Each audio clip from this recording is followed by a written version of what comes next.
What's going on, guys? So I wanted to make this video today to tell you guys my story, to tell you guys about that one particular aha moment that I had that really made me want to change my life and want to go on this whole weight loss journey. I think I've told you guys bits and pieces of it, but I don't think I've ever told the story in its entirety. So I thought I would tell you, because I'm actually back at the same place that I was a year ago that kind of caused me to have my aha moment. So to give you guys a little bit of a background, in July of last year, I was at 265. I had I'd gone from 304 to 265, and at that point I just kind of become complacent and just kind of gave up on my journey.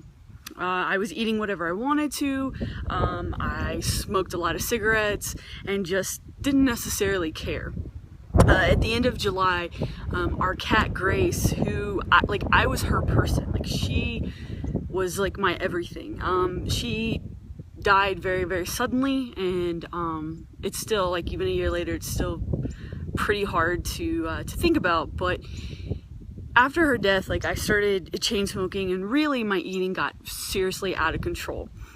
In August, so probably about a week after she died, a bunch of friends and I packed up and headed out west to Terlingua, which is by Big Bend in Texas. And it's a group trip that we do every year, and it's something that we all like to do as a group and just kind of get away and have fun. But the moment I arrived at Terlingua, I started feeling kind of stuffy, and I've been very prone to sinus infections, so I didn't think anything of it. And we had a great time. We went horseback riding, we went canoeing. I will say all the physical activities was really hard on me, just because of my weight and because I wasn't healthy and wasn't in shape at all. After a couple of days of being in Terlingua, we went up to Shinati, which is where I am now, and they have a natural cold springs and hot springs. And Shinati's very off the grid. You are pretty much in the middle of nowhere. You have absolutely no cell service, and you have to bring in all your food to cook.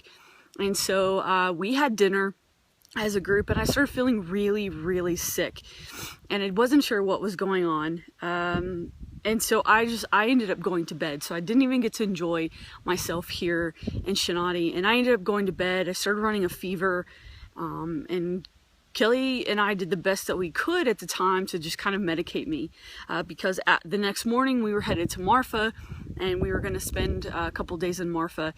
And honestly, being in Marfa was miserable. Walking from the car to where we were staying was probably a 5-minute walk, but I felt so sick. I felt like I just couldn't walk, and we didn't know what was wrong with me. We thought maybe it was just a sinus infection, and looking back on it, I remember thinking that, oh my God, I'm so overweight. I'm so out of shape that I need to do something about this, because walking from the car to where we were staying was miserable. And then driving home from Marfa, it's a 10-hour drive, and Kelly had to drive the entire way because I was so sick. I could barely breathe. When I was breathing, I was gasping for air. And I remember the morning we were leaving for Marfa, I had half a cigarette at the picnic table, and that was the last cigarette I smoked. And I distinctly remember that I was feeling so sick, but yet I was still, trying to smoke. And so we drove the 10 hours back home, and I pretty much slept most of the 10 hours. I was that sick. I was coughing a lot. I was gasping for air. And that night, in the back of my head, I knew I needed to go to the hospital. I knew that something was seriously wrong. This was not a sinus infection, that something was wrong. But I didn't want to believe it. So I was like, no, let me at least try to get some sleep. We'll go to the doctor in the morning and we'll see what's wrong. Well, my doctor was booked, so I ended up going to an urgent care.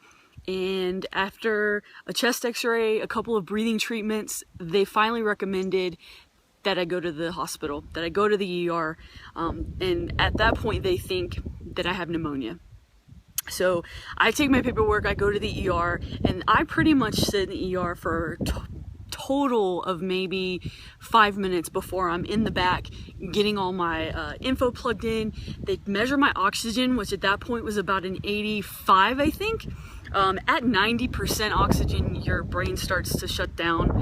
So I was at like an 85, 88, I think. So I was in really bad shape, very low oxygen, and then I was told to sit back in the waiting area, and then it probably was another couple of minutes. I was brought back to the back again, and I was given a breathing treatment with four treatments in one little thing. And if anybody's ever had a breathing treatment, like, it will make you very lightheaded. And I remember just like feeling drugged up because I had so much stuff.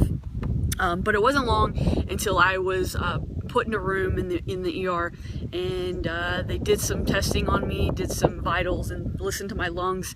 And then they came back in and said, before they came back in, I remember I had to go to the restroom, and the restroom was across the hall. I remember walking to the restroom and like just coughing my lungs out and just being in pain and can't breathe and can't get oxygen. It feels like you're suffocating because you're trying to breathe in, but your lungs are not expanding. So after a little while, the nurse came back in and said that they were admitting me to the hospital with pneumonia. And I had never been in the hospital before. I'd never stayed the night in the hospital ever. So I was completely scared and just even today, like a year later, it's still kind of hard for me to talk about and think about. But I was admitted to the hospital with pneumonia, and had to do breathing treatments and stuff like that. Even walking from my hospital bed to the bathroom was very, very hard. I had to be on oxygen pretty much all the time, and because I would just go into like a huge coughing fit. So I remember, I think it was the first night that I was there.